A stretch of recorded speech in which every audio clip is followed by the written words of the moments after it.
नमस्कार. श्री स्वामी समर्थ. पौष महिन्यात पालीमध्ये एक वेगळंच वातावरण असतं. तारळी नदीच्या काठी जमलेली गर्दी, सजलेले हत्ती आणि विवाहासाठी सजलेली देवांची पालखी. पण या भव्य सोहळ्यामागे एक इतिहास, एक कथा आहे आणि एक भक्तीची परंपरा आहे, जिची सुरुवात पालाई गवळणीपासून होते. म्हाळसा नेवासाची कन्या कशी होती, खंडोबा येथे लिंगरूपात कसे प्रकट झाले आणि या गावाला पाली हे नाव कसं पडलं. मंदिरातील प्रत्येक शिल्प, प्रत्येक मूर्ती आणि प्रत्येक विधी, या सगळ्यांची उत्तरं या कथेत दडलेली आहेत. या सर्व गोष्टी आजच्या या व्हिडिओमध्ये आपण क्रमाने पाहणार आहोत. चला तर मग व्हिडिओला सुरुवात करूया. श्री क्षेत्र पाली ही खंडोबा देव आणि म्हाळसा देवी यांची विवाहभूमी. साक्षात खंडोबा म्हाळसा येथे विवाहबद्ध झाले. जनश्रुतीनुसार म्हाळसा नेवासी येथील तिम्माशेठ वाण्याची कन्या. साक्षात पार्वतीनेच त्यांच्या घरी जन्म घेतला. शंकराच्या दृष्टांताप्रमाणे तिम्माशेठ यांनी म्हाळसेचा व खंडोबा देवांचा विवाह पाली येथे लावून दिला. म्हाळसा ही मोहिनीचे रूप धारण केलेली पार्वती असल्याचे मानले जाते. तारळी नदीच्या काठी वसलेला हा निसर्गरम्य गाव नेहमी भक्तांनी फुललेला असतो. आजही पौष महिन्यात खंडोबादेव व म्हाळसादेवी यांचा विवाह सोहळा येथे साजरा होतो. मुळात या गावाचे नाव राजापूर होते. येथे पालाई नावाची एक गवळण राहत होती. ती खंडोबाची निस्सीम भक्त होती. तिच्या भक्तीमुळेच खंडोबादेव या ठिकाणी लिंगरूपाने प्रकट झाले असे सांगितले जाते. या पालाईच्या नावामुळेच या गावाचे नाव बदलून पाली असे झाले. पाली हे गाव सातारा जिल्ह्यात सातारा शहरापासून 30 किलोमीटर अंतरावर आहे.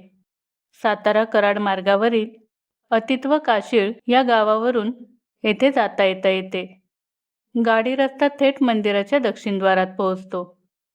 हे दक्षिणद्वार यमाजी शिवदेव यांनी बांधल्याचे सांगितले जाते. या दरवाजातून आत गेल्यावर आपण मंदिराच्या बाह्य कोटात पोहोचतो. दक्षिण द्वाराच्या पूर्व बाजूस नगारखाना असून शेजारीच हत्तीखाना आहे. येथील हत्तीवरून देवाच्या लग्नाच्या वेळेस मिरवणूक निघते. येथील बाह्य आवार हे दगडी आहे. या आवारातच उत्तर बाजूस मंदिराच्या मुख्य कोटाचे प्रवेशद्वार दिसते. या दक्षिण द्वारातून आत गेले की लगेच पूर्व बाजूस एक गणेश प्रतिमा आहे. तर द्वाराच्या पश्चिम ओवरीत हनुमान प्रतिमा आहे. ओवरीच्या एका खांबावर गणेश खंडो व महिपत खंडो पारगावकर यांचा इसवी सन 1772चा शिलालेख आहे. हे बांधकाम या काळी झाले असे दिसते. मंदिराचा संपूर्ण कोट चहूबाजूंनी ओवऱ्यांनी युक्त असून त्याची उंची सुमारे 20 फूट आहे. कोटाची पूर्व पश्चिम लांबी सुमारे 140 फूट असून दक्षिण उत्तर लांबी ही 80 फूट आहे.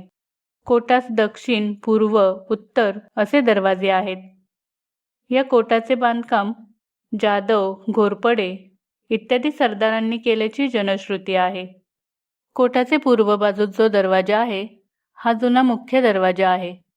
या दरवाजाच्या बाह्य बाजूस दक्षिणेकडे एका चौथऱ्यावर पादुका आहेत. पूर्व दरवाजाच्या अलीकडे खंडोबाचे अश्वारूढ शिल्प बसवले आहे. या दरवाजातून प्रवेश केला की उत्तर बाजूस एका मेघडंबरीत पश्चिमाभिमुख नंदी प्रतिमा दिसते.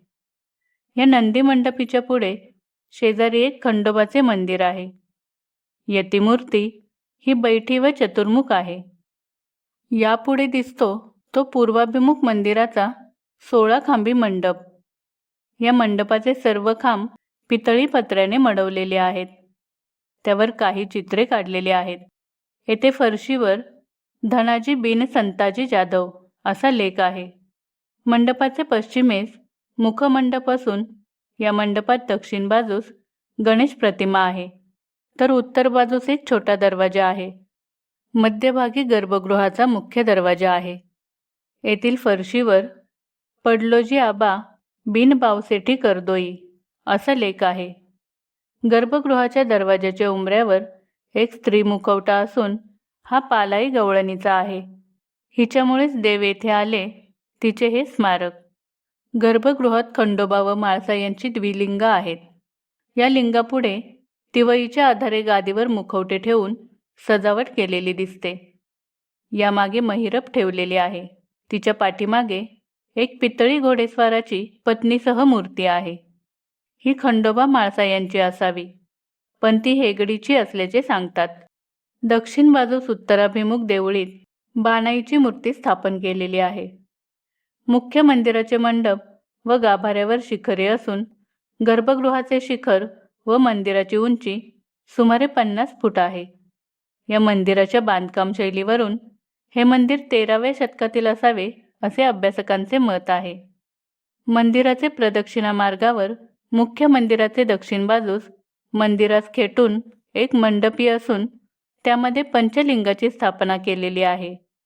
कोटाचे आतमध्ये नैऋत्य बाजूस एक पूर्वाभिमुख देवडी असून आतमध्ये एक उभ्या पुरुषाची प्रतिमा आहे. हिच्या उजव्या अंगास अजोडी बिन कृष्णाजी सावंत असा लेख आहे. ही प्रतिमा ह्या व्यक्तीने स्थापन केलेली असावी. मंदिराच्या पाठभिंतीस एक पश्चिमाभिमुख मेघडंबरी असून त्यामध्ये भवानीची स्थापना केलेली आहे. हिला सिद्धवासिनी असेही म्हणतात. मुख्य मंदिराचे वायव्य बाजूस कोटाचे आतील बाजूस एक पूर्वाभिमुख देवडी असून त्यामध्ये ओंकारेश्वर शिवलिंग आहे. यामागे विठ्ठल रुक्मिणी यांच्या मूर्ती आहेत. मुख्य मंदिराच्या उत्तर बाजूस दरवाजा असून तो आकाराने लहान आहे. या दरवाजातून बाहेरील बाजूस एक वापी आहे.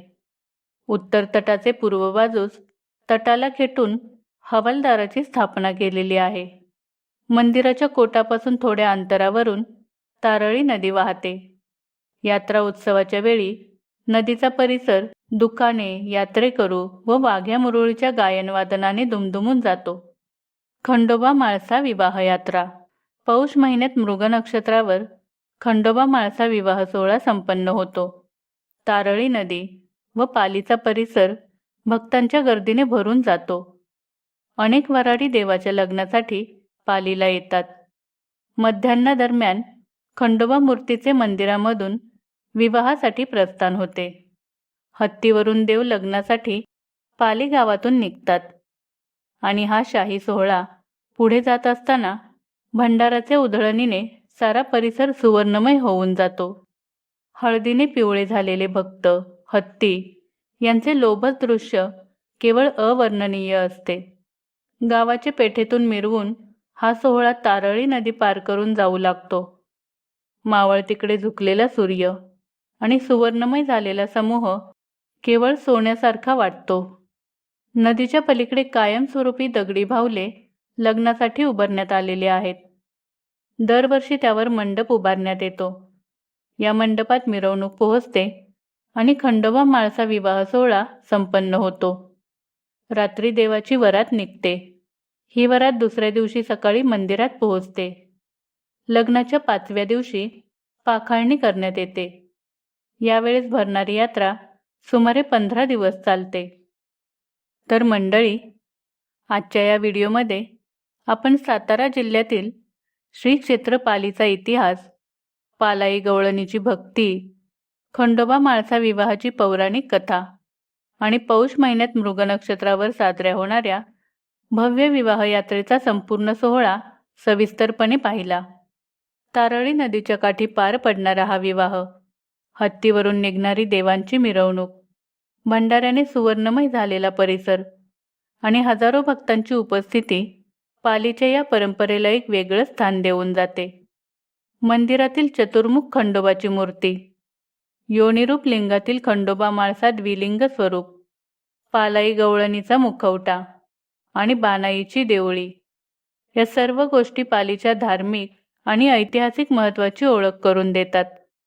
तर मंडळी, तुम्हाला जर हा व्हिडिओ पाहताना श्री क्षेत्र पालीच्या या परंपरेचा आणि विवाह सोहळ्याचा भक्तिभाव अनुभवायला मिळाला असेल तर व्हिडिओला लाईक देऊन तुमची भावना आमच्यापर्यंत नक्की पोहोचवा. ही माहिती अधिकाधिक भाविकांपर्यंत पोहोचावी म्हणून हा व्हिडिओ आपल्या मित्रपरिवारासोबत शेअर करा. आणि अशाच प्रकारे महाराष्ट्रातील पवित्र तीर्थक्षेत्रे, धार्मिक परंपरा आणि इतिहास तुमच्यापर्यंत पोहोचवण्यासाठी आपल्या अविरत प्रवाह या चॅनेलला सबस्क्राईब करून आम्हाला तुमचा पाठिंबा द्या. तसेच श्री क्षेत्र पालीबद्दल तुम्हाला माहीत असलेली माहिती, तुमचे अनुभव किंवा पाली यात्रेशी जोडलेल्या आठवणी खाली कमेंटमध्ये नक्की लिहा. तर पुन्हा भेटूया पुढील व्हिडिओमध्ये. श्री स्वामी समर्थ.